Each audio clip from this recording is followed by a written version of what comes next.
Mensuration का इस तरह का सवाल एग्जाम में अक्सर पूछ देता है। प्रश्न देखिए, यदि एक घन का आयतन 192√3 क्यूबिक सेंटीमीटर है तो विकर्ण की लंबाई ज्ञात कीजिए। हम लोग जानते हैं यदि घन के एक भुजा की लंबाई a है तो उसका आयतन a क्यूब होता है और विकर्ण की लंबाई a√3 होती है।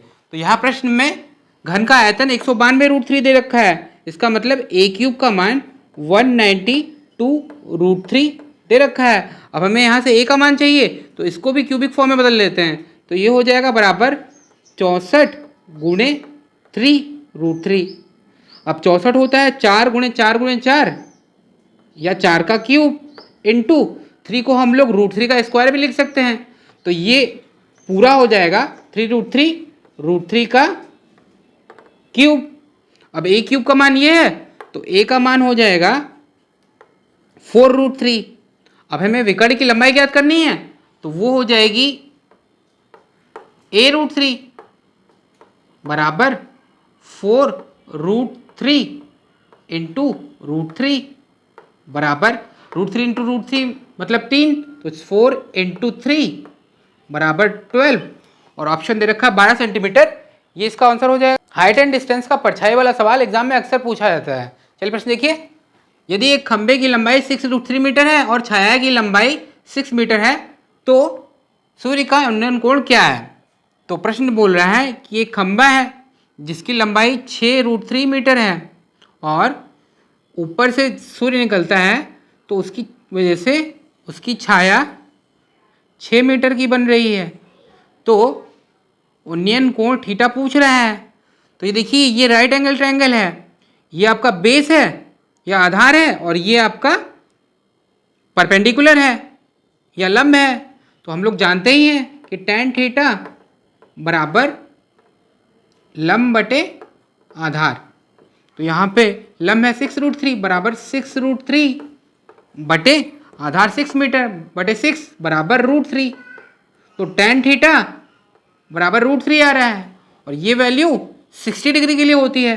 तो देखिए ऑप्शन नंबर 3 दिया हुआ है, ये सही हो जाएगा। एग्जाम कोई भी हो इस तरह का सवाल एग्जामिनर की पहली पसंद होता है। प्रश्न देखिए, 3 की पावर 25 प्लस 3 की पावर 26 प्लस 3 की पावर 27 प्लस 3 की पावर 28 इज डिविजिबल बाई, निम्न में से किस संख्या से विभाजित होगा। तो इस सवाल में सबसे पहले 3 की पावर 25 कॉमन ले लेते हैं। तो देखिए पहले टर्म से 1 बचेगा, दूसरे टर्म से 3 की पावर 1 बचेगा, तीसरे टर्म से 3 की पावर 2 बचेगा और चौथे टर्म से 3 की पावर 3 बचेगा। अब 3 की पावर 25 ये हो जाएगा 1 प्लस 3 प्लस 9 प्लस 27 या ये हो जाएगा 3 की पावर 25 इंटू 40। अब चेक करते हैं कि इसमें से कौन सी संख्या से डिविजिबल हो रहा है। नहीं समझ में आ रहा है तो इसे हम लोग 3 की पावर 24 इंटू 3 की पावर 1 इंटू 40 करते हैं। अब देखिए ये हो जाएगा 3 की पावर 24 इंटू 120। अब देख रहे हैं 120 30 से डिविजिबल हो रहा है, तो इसका मतलब 30 से ये संख्या विभाजित हो जाएगी। इस तरह के क्वेश्चन एग्जाम में अक्सर देखे जाते हैं। चलिए देखते हैं इसे कैसे बनाते हैं। प्रश्न देखिए, 5 के प्रथम 10 गुर्जों का औसत ज्ञात करें, the average of first 10 multiple of 5 is. तो प्रश्न कह रहा है 5, 5 के बाद 10, इसके बाद 15, इस तरीके से करते करते 10वां गुणज मतलब 50 तक का औसत बताना है। तो इसका सिंपल सा फॉर्मूला है first term plus last term by 2। तो यहाँ पे फर्स्ट टर्म क्या है 5 है, इसके बाद लास्ट टर्म क्या है 50 है, इसको 2 से भाग दे दीजिए तो ये हो गया 55/2 या 27.5। अब देखिए ऑप्शन नंबर 2 रखा है, ये कितनी आसानी से इसका उत्तर आ गया।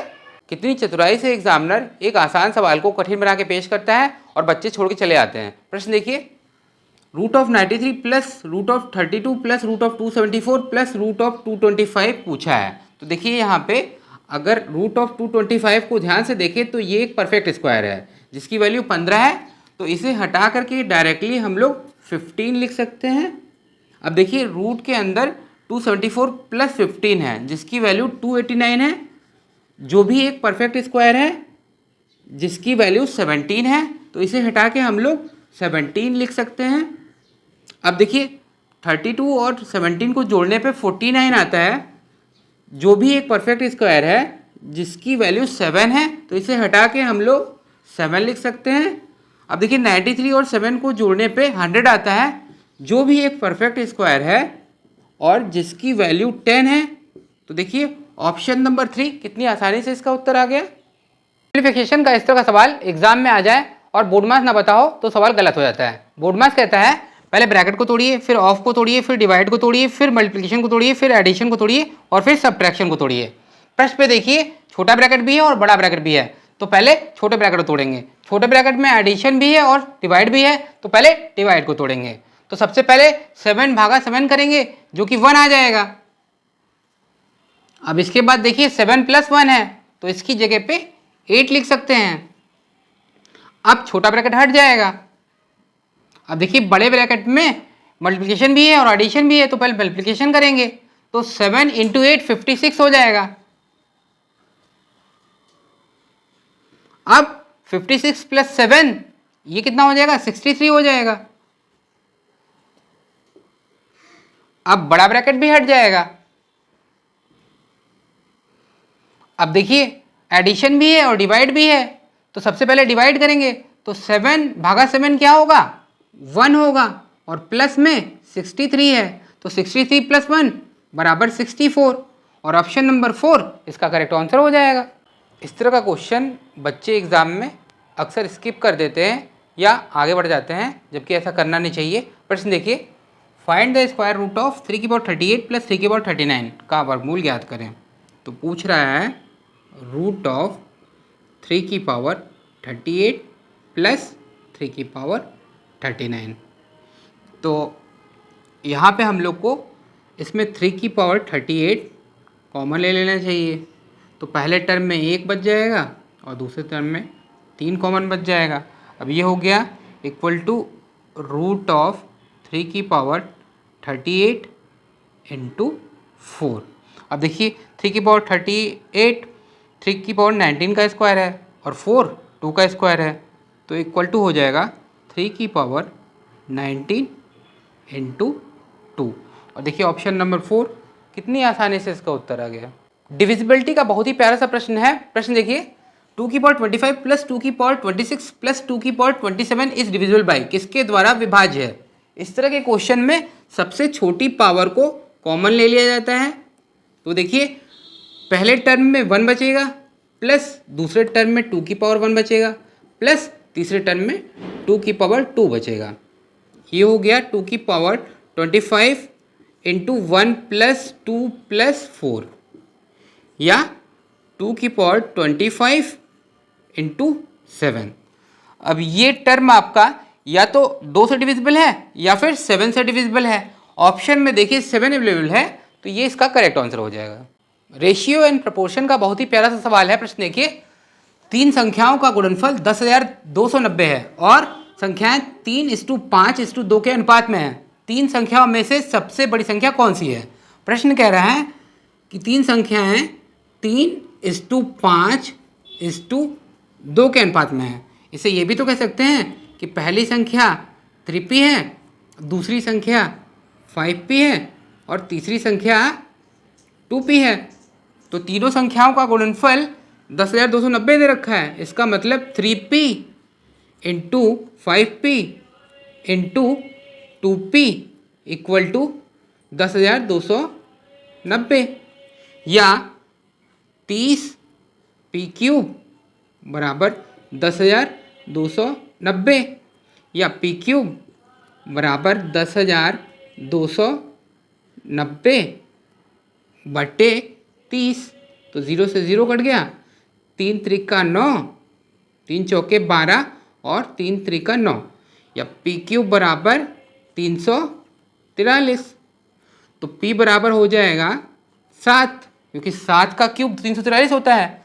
और प्रश्न में सबसे बड़ी संख्या कौन सी है पूछा है, तो सबसे बड़ी संख्या 5p होगी। तो आंसर हो जाएगा 5p = 7 × 5 बराबर 35 और ऑप्शन नंबर 2 करेक्ट हो जाएगा।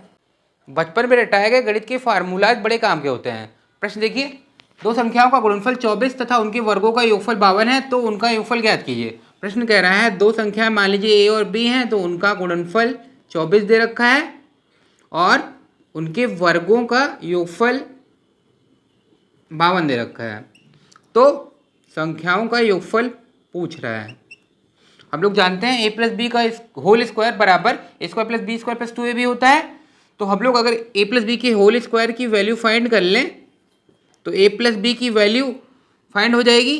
तो देखिए A square plus B square का मान 52 है और a इंटू बी का मान 24 है।